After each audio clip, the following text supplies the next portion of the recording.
Assalamualaikum warahmatullahi wabarakatuh. Yang terhormat Bapak Ubay selaku dosen pengampu mata kuliah akuntansi keuangan lanjutan dan teman-teman yang bahagia. Pertama-tama marilah kita panjatkan puja dan puji syukur kehadirat Allah Subhanahu wa taala yang telah memberikan kita rahmat serta kesehatan bagi kita semua. Langsung saja kami di sini dari kelompok 6 yang beranggotakan Risma Oktavianti, NIM 1903101002, Irfan Wali Pratama 1903101047, Nadia Septiana Rizky, NIM 1903101048, Kofifa Ayu Pitalika, NIM 1903101049, Anisya Perwitasari, NIM 1903101056, dan saya sendiri Rizda Razak, NIM 1903101058, serta Surya Rangga 1903101060. Di sini kami dari kelompok 6 akan menjelaskan tentang bab 17, yaitu akuntansi untuk operasi cabang.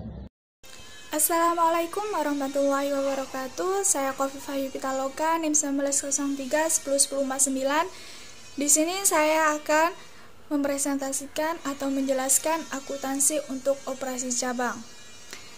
Salah satu cara ekspansi perusahaan adalah melalui pertumbuhan internal. Selain pertumbuhan yang terjadi di perusahaan, ia juga memperluas usahanya dengan membangun lokasi penambahan. Ketika operasi dijalankan lebih dari satu, maka lokasi yang berbeda dapat diistilahkan sebagai agen penjualan, cabang, dan pabrik. Selanjutnya, ada perbedaan antara agen penjualan dan cabang.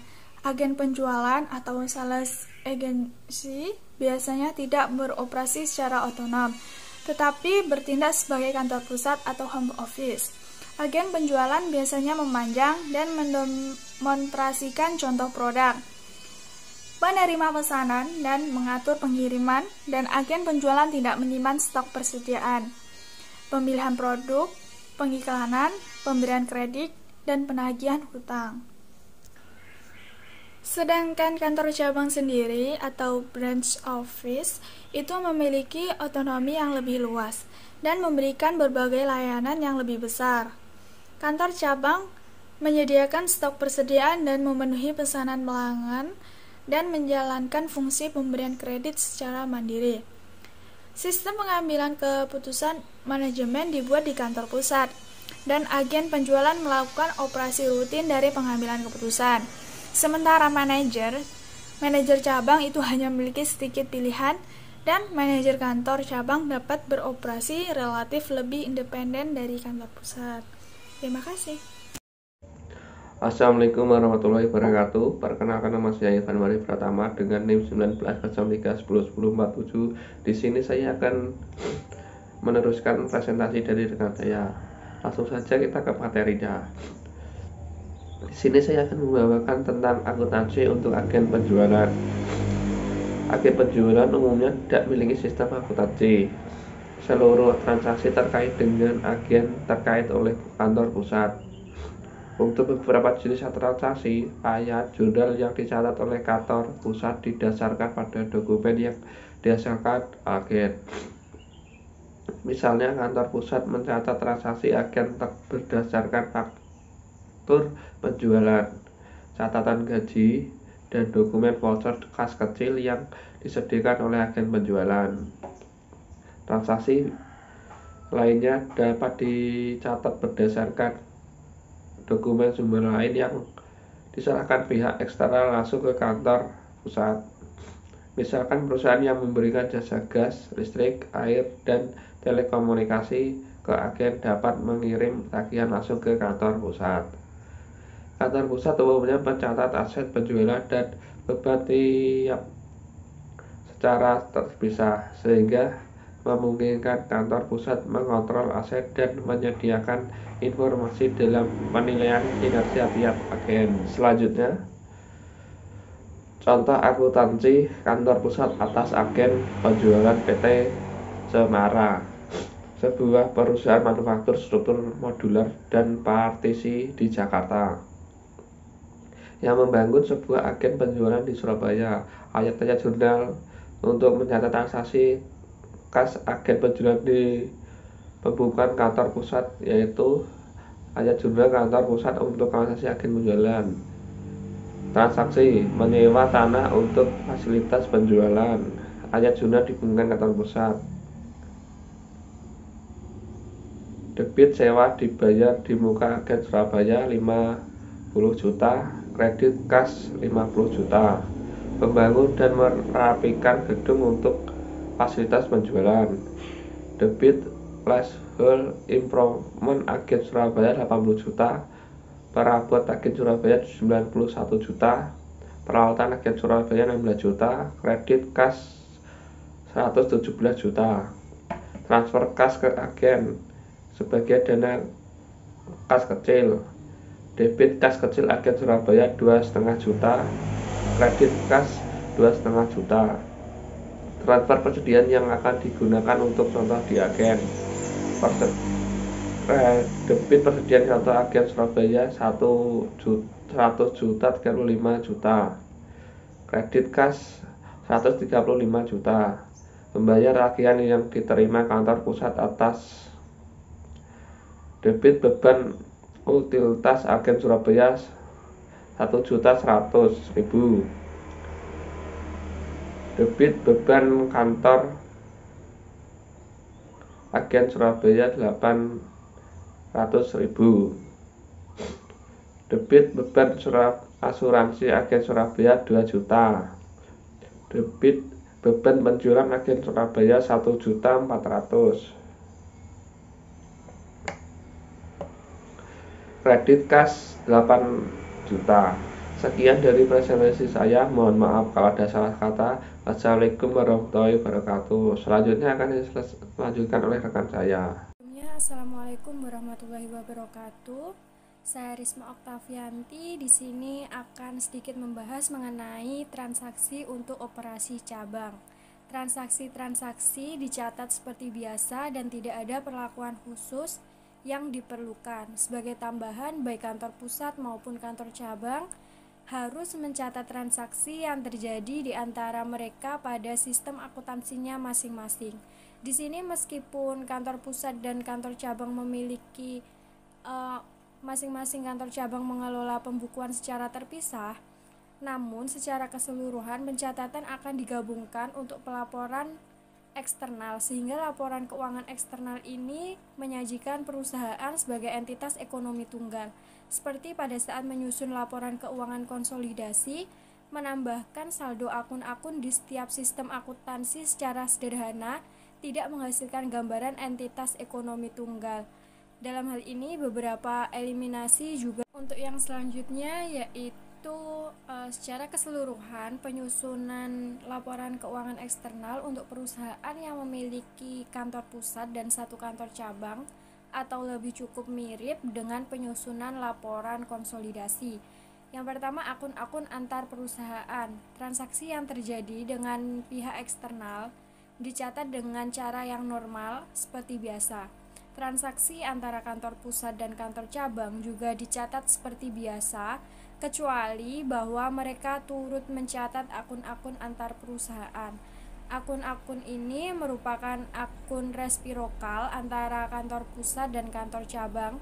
Ketika pembukuan di kantor pusat dan kantor cabang selesai dimutakhirkan, maka saldo akun antar perusahaan di pembukuan kantor pusat akan sama jumlahnya, namun dalam arah saldo yang berlawanan dengan akun antar perusahaan di pembukuan cabang.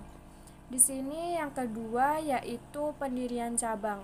Ketika suatu perusahaan mendirikan sebuah cabang, maka transfer aset ke cabang dicatat oleh kantor pusat pada akun investasi di cabang. Hal yang sama, cabang mencatat transfer tersebut di kantor pusat.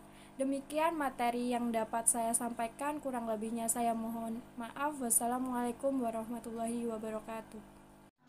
Assalamualaikum warahmatullahi wabarakatuh. Saya Nisha Pritasari, NIM 19031156 akan menjelaskan materi selanjutnya. Pengakuan laba cabang. Laba tiap cabang dihitung secara periodik dengan cara normal seperti biasa. Cabang jarang menghitung pajak penghasilan atas laba untuk setiap cabang atau mencatat beban pajak penghasilan atas laba di pembukuannya. Oleh karena kantor pusat dan cabang bukan entitas legal terpisah, Pajak penghasilan atas laba dihitung sebagai kewajiban perusahaan secara keseluruhan. Beban pajak dapat dialokasikan ke setiap cabang oleh kantor pusat. Namun hal ini tidak umum dilakukan karena akan sedikit mengganggu pengendalian internal. Seluruh pendapatan dan beban cabang ditutup ke ikhtisar laba rugi seperti cara biasa. Saldo ikhtisar laba rugi menunjukkan laba cabang pada suatu periode dan ditutup ke kantor pusat. Akun kantor pusat disajikan di bagian ekuitas pemilik dan saldo laba pada pembukuan cabang. Ketika laba cabang dilaporkan ke kantor pusat, ayat jurnal dibuat kantor pusat untuk mengakui laba cabang dan meningkatkan jumlah investasi kantor pusat di cabang. Selanjutnya, pengirim persediaan ke cabang suatu cabang yang membeli dan menjual persediaan barang dagang dapat diminta untuk memperoleh keseluruhan persediaan dari kantor pusat, atau dapat juga diizinkan memperoleh sebagian persediaan dari pihak eksternal. Pembelian persediaan dari pihak eksternal dicatat dengan cara yang normal seperti biasa. Selanjutnya, persediaan yang ditagih sebesar nilai perolehan.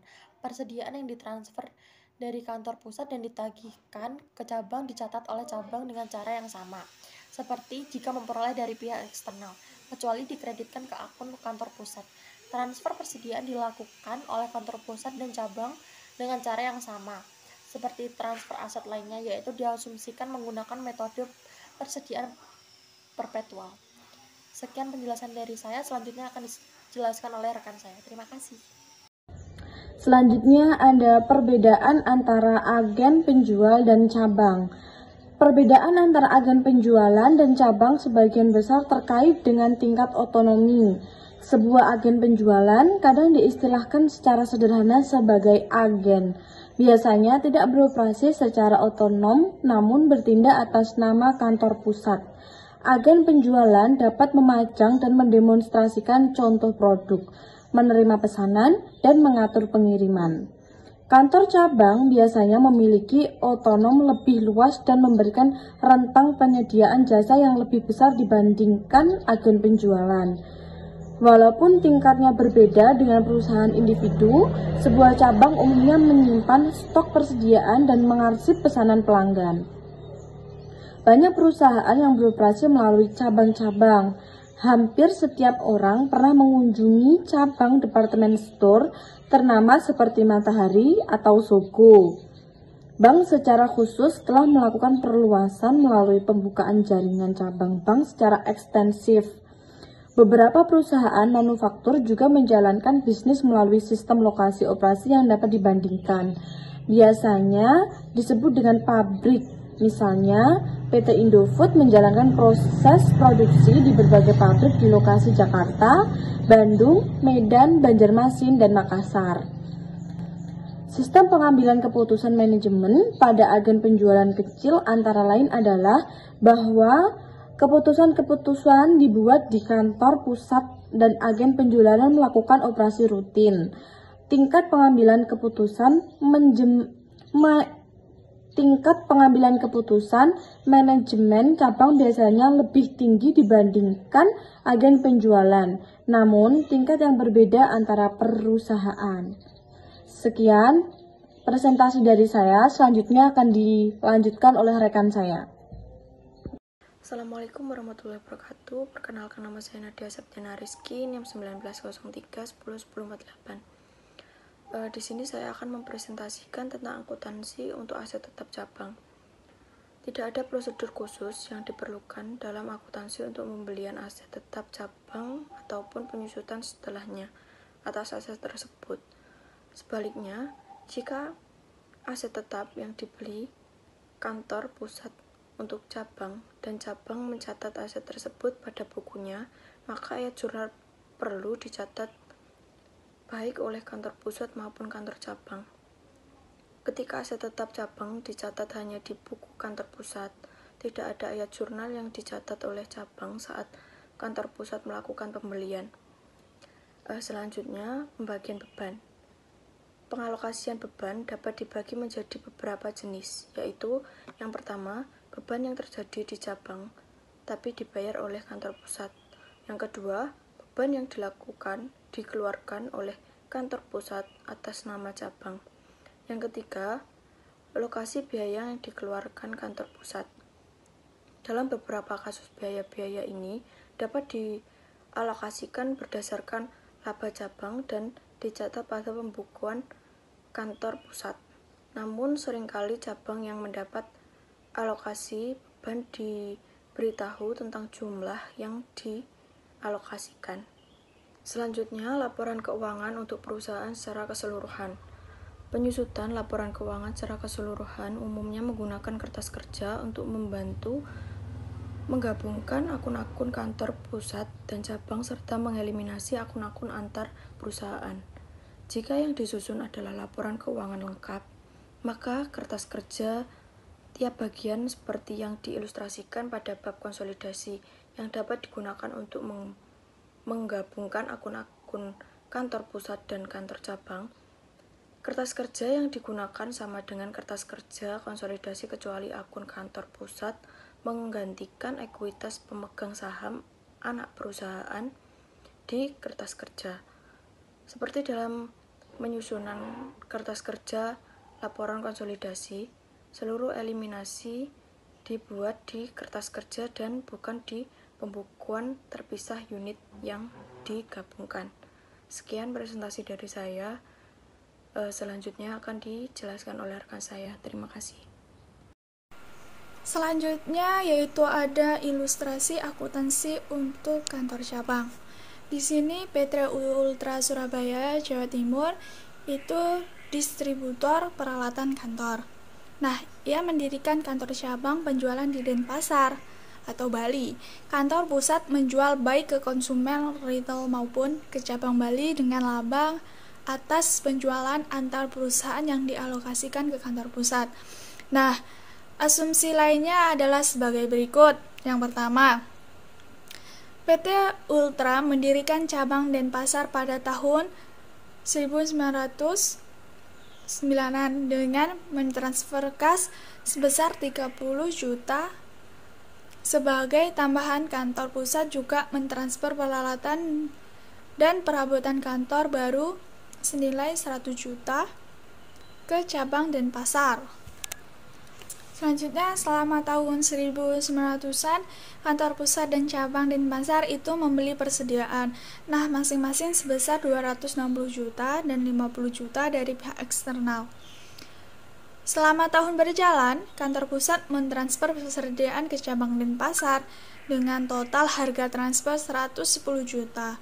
Harga perolehan persediaan kantor pusat senilai 70 juta. Selanjutnya, kantor pusat menjual persediaan senilai 254 juta ke pihak eksternal dengan harga 500 juta selama tahun berjalan, dan piutang yang berhasil ditagih sebesar 480 juta.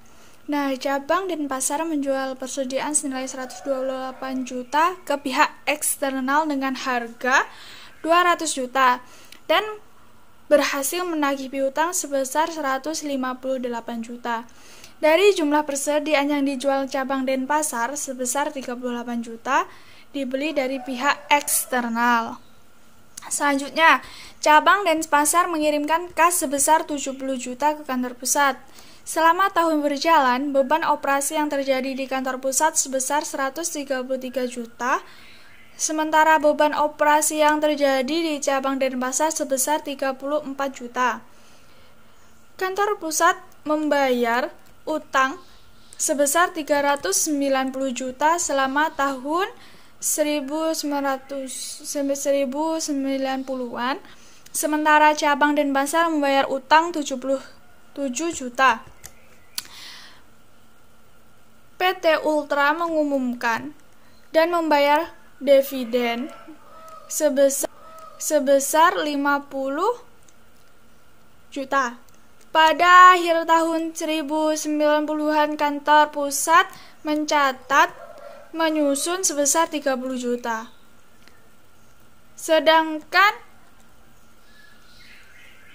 Sementara cabang Denpasar itu mencatat penyusunan sebesar 6 juta. Pada akhir tahun 1090-an, saldo persediaan cabang tersisa yang dibeli dari pihak eksternal adalah senilai 12 juta. Nah, persediaan cabang yang tersisa dan berasal dari transfer kantor pusat memiliki harga perolehan di kantor pusat senilai 15 juta dan ditagih ke cabang pada harga 20 juta. Selanjutnya ada transaksi antar cabang. Transaksi antar cabang itu cabang-cabang yang terlibat dalam transfer antar cabang umumnya mencatat transaksi transfer seolah-olah dengan kantor pusat dibandingkan dengan cabang lainnya. Selanjutnya ada laba belum terrealisasi persediaan awal cabang. Nah, laba antar perusahaan yang termasuk dalam persediaan awal itu diakui pada pembukuan awal kantor pusat sebagai laba terrealisasi ketika persediaan telah dijual oleh cabang. Perlakuannya sama seperti jika transfer terjadi saat periode berjalan. Itu tadi presentasi yang dapat saya sampaikan. Selanjutnya kembali ke moderator. Sekian presentasi dari kelompok kami. Semoga ilmu yang kami berikan bermanfaat. Jika ada kurangnya kami mohon maaf. Wabillahi taufiq wal hidayah. Wassalamualaikum warahmatullahi wabarakatuh.